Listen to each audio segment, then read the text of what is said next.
Keistimewaan yang kedua adalah suratul Hamd asasul Quran. Oh, bukunya saya. Oh iya. Suratul Hamd asasul Quran, bahwa surat Al-Fatihah itu sebagai pondasinya Al-Quran. Yang artinya bahwa ya bangunan itu kalau nggak ada pondasi roboh gitu. Al-Fatihah itu dikategorikan atau dihitung sebagai pondasi Al-Quran, yang artinya Al-Quran tanpa surat Al-Fatihah ya berarti nggak ada Al-Quran gitu nantinya. Dan ini diperkuat oleh sebuah riwayat yang diriwayatkan oleh Jabir bin Abdullah al-Ansari. Wa qad ruwiya an Rasulillah annahu qala li Jabir bin Abdullah al-Ansari. Diriwayatkan dari Rasulullah di mana Rasulullah berkata kepada Jabir bin Abdullah al-Ansari, "Ala u'allimuka afdhala suratin anzalahallahu fi kitabih." Maukah engkau aku beritahukan atau aku ajarkan kepadamu afdhala suratin, surat yang paling afdol. Apa bahasa Indonesia afdol? Oh, surat yang paling mulia kan? Surat yang paling utama, yang diturunkan Allah dalam kitabnya. Maka kemudian qala Jabir, bala bi abi anta wa ummi, ya demi ayah dan ibuku aku ingin alimniha, ajarkanlah aku surat tersebut, kata Jabir. Fa'allamahul hamda ummal kitabi. Maka Rasul mengajarkan kepada Jabir itu Al-Hamd, surat Al-Fatihah, dan surat Al-Fatihah itu juga dikenal dengan Ummul Kitab. Jadi nama surat Al-Fatihah itu adalah Al-Hamd sama Ummul Kitab di sini. Dan dilanjutkan sama Rasul, wa qala hiya shifaa'un min kulli da' illa sam wasamul maut, bahwa surat Al-Fatihah itu adalah pengobat, ya syifa, obat dari segala macam penyakit kecuali racun yang mematikan, racun atau kematian gitu. Kematian mau obat nah itu rumah. Tapi segala macam penyakit bisa disembuhkan oleh Al-Fatihah. Jadi kalau ada yang sakit bacakan Al-Fatihah, insyaallah sembuh itu. Lanjut. Nah, hubungan lagi dengan asasul Quran, oke, ya. Wa ruwiya anhu, diriwayatkan juga dari Rasulullah aidan annahu qala walladzi nafsi biyadihi. Rasulullah bersabda, demi zat yang jiwaku ada di tangannya, ma anzalallahu fit taurati wala fil injili wala fiz zaburi wala fil Quran mithlaha wa hiya ummul kitab. Demi zat yang jiwaku ada di tangannya, sesungguhnya Allah tidak menurunkan dalam Taurat, tidak juga dalam Injil, tidak juga dalam Zabur, tidak juga dalam Al-Quran yang menyerupai atau yang sama kedudukannya dengan surat Al-Fatihah. Jadi ayat-ayat yang lain atau surat-surat yang lain tidak bisa menandingi surat Al-Fatihah. Apalagi ditandingin dengan Taurat, Injil, Zabur, Quran di surat-surat yang lain pun juga tidak ada yang bisa menandingi surat Al-Fatihah. Oke, tapi sekali lagi ayat ini riwayat yang tadi disebutkan menunjukkan nggak asas Qurannya di mana? Dikatakan bahwa tadi, coba ada yang bisa menjelaskan mungkin? Disebutkan bahwa keistimewaan yang kedua adalah bahwa Al-Fatihah itu adalah sebagai pondasi Al-Quran. Dari gimana bisa dikatakan pondasi? Dari dua riwayat yang tadi disampaikan, ditambah tadi yang disampaikan dari dua riwayat tadi loh. Dua riwayat dari Jabir dan riwayat yang tadi ini tentang, ya jelas kedudukannya jelas ya, bahwa surat Al-Fatihah misalkan tidak ada yang bisa menandingi surat Al-Fatihah dari ayat, dari surat-surat yang lainnya. Itu asas keimanan, asas pengakuan terhadap Tuhan, asas kita sebagai hamba Nah, inilah yang kemudian dijelaskan di selanjutnya ini, bahwa ternyata gini, kalau misalkan mau ditanyakan, jadi alasan kenapa bisa penting, bisa dianggap bahwa surat Al-Fatihah itu lebih afdol atau tidak ada yang bisa menandinginya di surat-surat yang lain, itu dilihat dari apanya? Dilihat dari tentu dari kandungan Al-Quran, kandungan dari surat tersebut gitu. Nah, kalau misalkan kita bahas dulu ini, kita diskusikan dulu coba. Al-Quran itu ada 114 surat. Ya. Isinya naon sih? Isinya apa? Perintah sejarah, bukan sejarah, contoh. Perintah sejarah. Terus sebutin apa? Kejadian ya sejarah gitu. Sejarah, kejadian-kejadian dan sejarah. Perintah, apa lagi? Doa. Bisa nggak sih Anda simpulkan hanya 2 dari yang tadi Anda sebutkan? Akidah, fikih, selesai. Ya. Isi Al-Quran. Akidah dan fikih. Sejarah tadi yang tadi cerita dan lain sebagainya, tujuan cerita dalam Al-Quran itu apa? Contoh. Kenapa kok Al-Quran menceritakan tentang kaum-kaum terdahulu misalkan? Tentang Nabi Musa dengan Fir'aun misalkan. Kunaon? Pelajaran. Apa pelajaran yang bisa diambil? Bahwa ente jangan pernah jangan pernah seperti Fir'aun misalkan, dia mengaku sebagai Tuhan. Ente harus mengikuti Nabi Musa karena dia adalah seorang nabi. Kan itu. Akidah bukan? Akidah. Doa tadi akidah bukan? Akidah. Kalau ini nggak berakidah nggak mungkin berdoa. Tadi yang antum bilang tadi apa? Aturan, fikih. Akhlak termasuk nggak? Akhlak mungkin bisa jadi.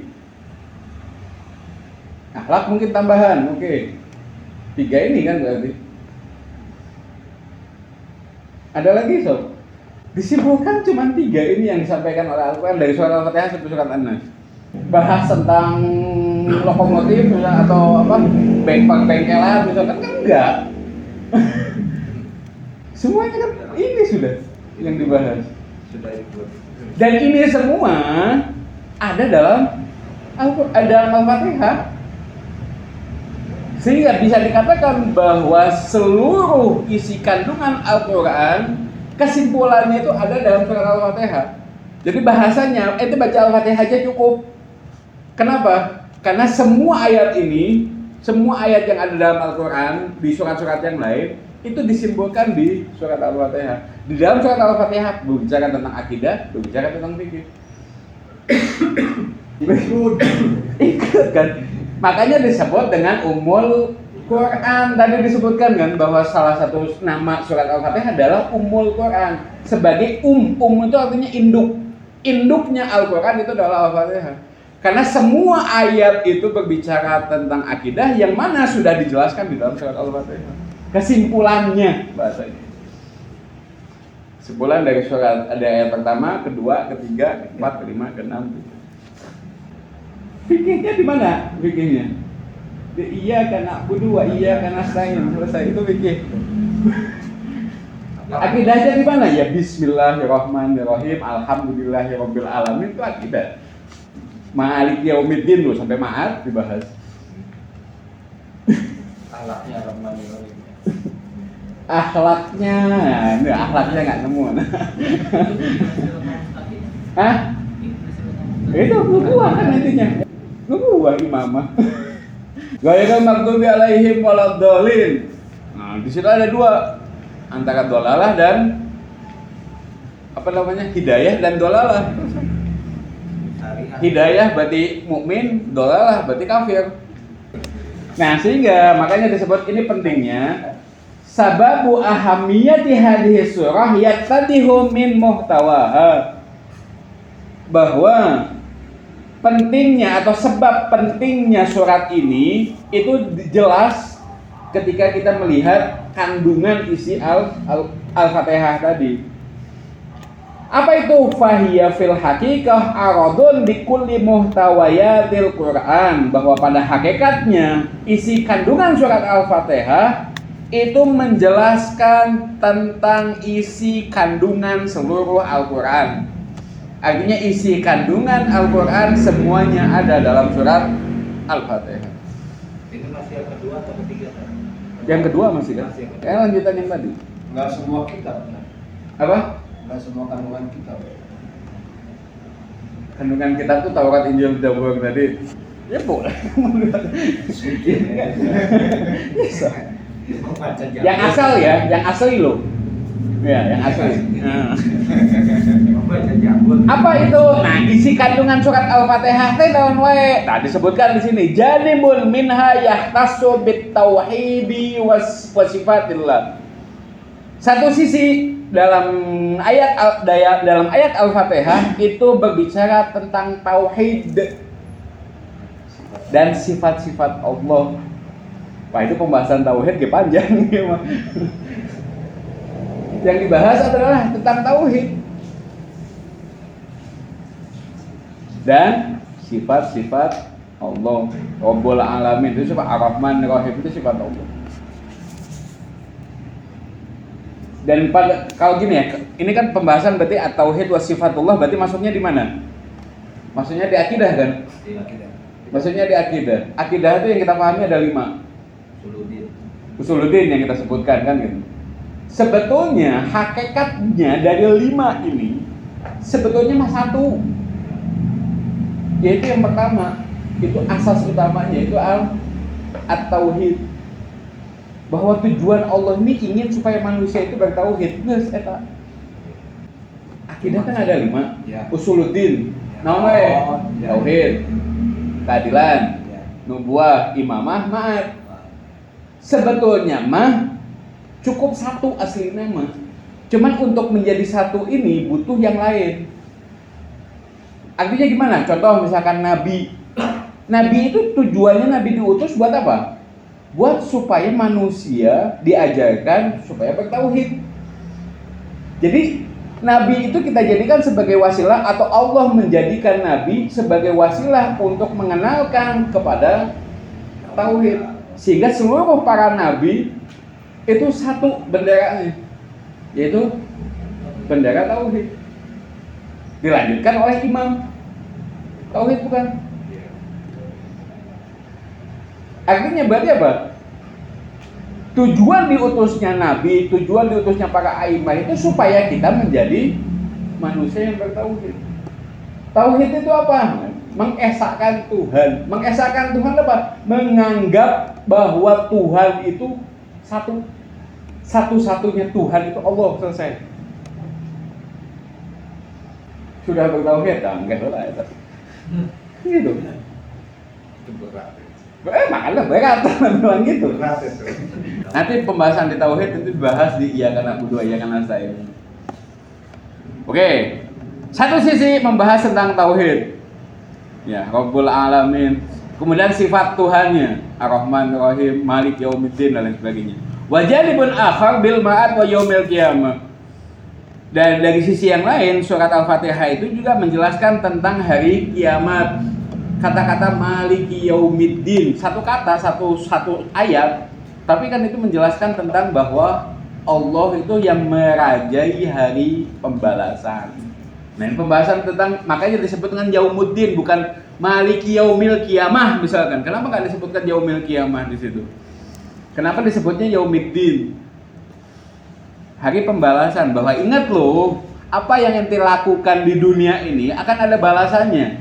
Baik itu perlakuan atau amal yang baik atau amal yang jelek, pasti akan saya balas. Kapan itu? Al-Ma'ad, di hari kiamat.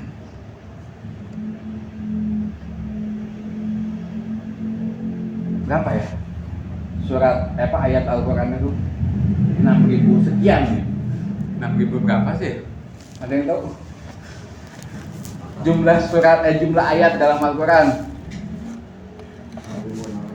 Enggak, itu mah 6.660, salah itu mah. Enggak nyampe 6.200-an kalau enggak salah. Bisa dicek ya, sok di kalkulatoran. Itu 2.000 ayatnya, artinya paling tidak 1/3 ayatnya itu berbicara tentang apa? Jadi sepertiga ayat Al-Quran itu berbicara tentang hari kiamat. Sepertiga loh.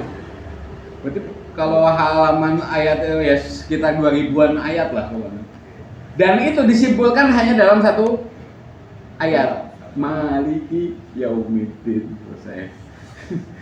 Wa qismun minha yatahaddats 'anil hidayah wad dhalal bi'tibarihima alamatut tamyiz bainal mu'min wal kafir. Ya. Dan dari sisi yang lain juga Al-Qur'an Al-Fatihah berbicara tentang hidayah dan kesesatan. Dikatakan ihdinas shiratal mustaqim, kemudian ghairil maghdubi alaihim waladdallin. Jadi ada dua kelompok di situ. Tiga sebetulnya. Kelompok sesat dan kelompok yang mendapatkan hidayah. Dan kelompok yang mendapatkan hidayah itu adalah mukmin, kelompok yang tersesat itu adalah kafir. Selesai. Menjelaskan tentang keimanan lagi. Wa fiha aidan isyarat ila hakimiyatillahil mutlaqah, dan menjelaskan, dan satu ayatnya juga menjelaskan tentang hakimiyah, tentang kemahakuasaan Tuhan berkenaan tentang apa di hari kiamat nanti, maliki yaumiddin. Secara mutlak bahwa Allah yang memiliki, Allah yang merajai. Artinya Allah yang memiliki hak hakim ya, sebagai penentu atau sebagai hakim dalam segala hal. Enak tuh.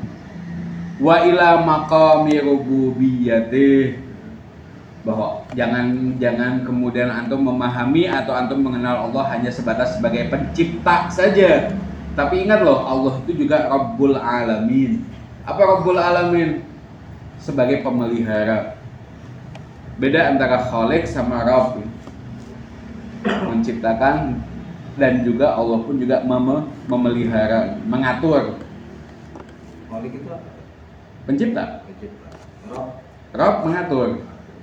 Jadi ini semua tuh makanya Rabbul Alamin, kata-kata bukan Khaliqul Alamin misalkan di situ disebutkan kan. Kenapa pakainya Rabbul Alamin gitu, bukan pakai Khaliqul Alamin gitu. Yang bikin yang Ngatur. Sudah bikin diatur sama Allah. Itu kalau di doa doa kita kepada orang tua kan, Rabbighfirli warhamni wali walidaya warhamhuma kama rabbayani. Nah, rabbayani sebagaimana dia telah mengatur atau menyayangi aku ketika aku masih kecil. Semuanya tuh diatur, urusan kita saat kita kecil kan yang ngatur siapa? Orang tua semua. Jadi pada saat itu orang tua kita adalah Rabbnya kita dalam tanda kutip. Wakil Tuhan. Makanya kalau Fir'aun itu ketika, makanya ini mungkin bahasa yang ini ya, kelemahan bahasa Indonesia mungkin yang kurang lengkap. Ketika dikatakan Fir'aun itu mengaku sebagai Tuhan kan gitu. Sebetulnya dalam ayatnya kan disebutkan ana rabbukumul a'la. Ngakunya bukan ngaku sebagai Tuhan pencipta, tapi ngaku sebagai pengatur. Aku adalah, diartikan kalau di bahasa Indonesia kan aku adalah Tuhan kalian. Harusnya pengatur ya. Nah, aku adalah dia itu sebagai pengatur. Kalau misalkan jika Firaun itu mengaku dirinya sebagai Tuhan yang menciptakan alam semesta, nggak akan ada yang percaya. Tapi ketika aku adalah yang mengatur kalian, hidup kalian tergantung sama diriku, itu baru urusan kalian. Mengatur urusan kalian. Anda berhak untuk melakukan apapun terhadap kalian. Kalian bahagia bisa karena aku, kalian sengsara juga bisa karena aku. Baniyamahu Allah mutanahiyah al-ama wa khasah rahmaniyah wa rahimiyah. Dan kemudian Allah pun juga menjelaskan tentang nikmat-nikmat yang Allah berikan yang la mutanahiyah, yang tidak terbatas, baik itu bersifat umum ataupun khusus yang terkandung dalam kalimat Rahman dan Rahim. Nanti pembahasan detailnya nanti. Wa ila mas'alatil ibadah wal ubudiyah, termasuk juga menjelaskan Al-Fatihah menjelaskan tentang ibadah dan penghambaan. wa ikhtisasuhuma bidzatillahi duna siwa. Yang mana yang Allah inginkan itu tauhid tadi. Yang Allah inginkan itu kita menyembah kepadanya, menyembah hanya kepadanya. Yang Allah sekali lagi yang Allah inginkan adalah bukan menyembah Allah, tapi yang Allah inginkan adalah hanya menyembah kepadanya, hanya menyembah. Itu yang namanya tauhid fil ibadah. Makanya kalau misalkan antum pernah belajar wallahu alam, kayaknya sudah ya, di alam semesta, iman semesta itu kan ada pembahasan tentang pembagian dari tauhid. Masih ingat ya? Innaha tatadamman fil waqi' tauhidud dzat wa tauhidus sifat wa tauhidul af'al wa tauhidul ibadah. Bahwa tauhid dibagi menjadi 4, ada tauhid fil dzat, ada tauhid fil sifat, ada tauhid fil af'al, ada tauhid fil ibadah. Dan itu semua ada dalam surat Al-Fatihah penjelasannya. Kalau dijelaskan empatnya kan ada di bahasa akidah semuanya. Susah itu. Ya susah dalam prakteknya gitu. Kalau tauhid fil dzat insyaallah enggak. Semua kita bertauhid dalam dzat. Yang susah itu fil ibadah dan af'al. Ibadah iya karena budu hanya kepadamu kami menyembah. Wa bi ibaratin ukhra, dengan kata yang lain, tatadamman hadhihi surah marahilul imani tsalath, ya, bahwa surat ini mencakup 3 marahil, 3 tahapan keimanan. Apa tahapan keimanan? Yang pertama, keimanan di dalam hati. Yang penting iman dalam hati heula we. Sudah beriman sama hati, iqrar bil lisan. Mengakui dengan lisan. Dengan apa? Dengan mengatakan tadi itu alhamdulillahirabbil alamin. Kita mengucapkan alhamdulillahirabbil alamin itu banyak maknanya.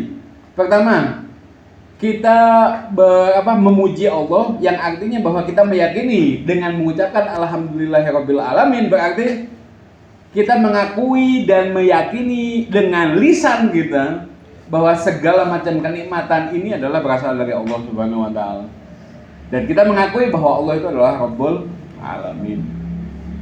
Jadi 3 i'tiqad dalam hati, kemudian diucapkan alhamdulillahirabbil alamin, kemudian al-amal bil arkan, kemudian diamalkan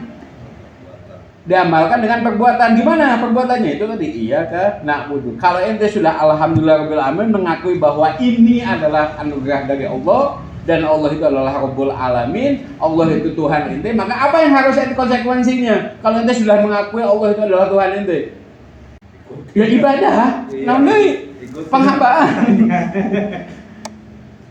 Bullshit ketika ente mengatakan Allahu Rabbi, Allah Tuhanku, tapi sholat deh misalkan. Keimanan hanya dalam hati, sholatnya mantep kan gitu. Sehingga harus ada 3 tahapan keimanan tadi. Keimanan dalam hati, kemudian ungkapkan dengan lisan, kemudian praktekkan dengan amal. Apa praktek dan amal? Ya sholat, puasa, zakat, haji dan sebagainya. Wa minal ma'lum anna lafdal yakni huna asas wa zahab. Dan sangat jelas kata itu menunjukkan arti asas. Inilah kenapa sekali lagi keistimewaan yang kedua adalah asasul Quran ya ini. Kenapa disebut Al-Fatihah itu termasuk asasul Quran sebagai pondasi Al-Quran? Ya karena Al-Quran hanya menjelaskan tentang akidah dan fikih, akhlak, dan itu semua ada dalam Al-Fatihah. Sehingga layak Al-Fatihah itu sebagai asasul Quran.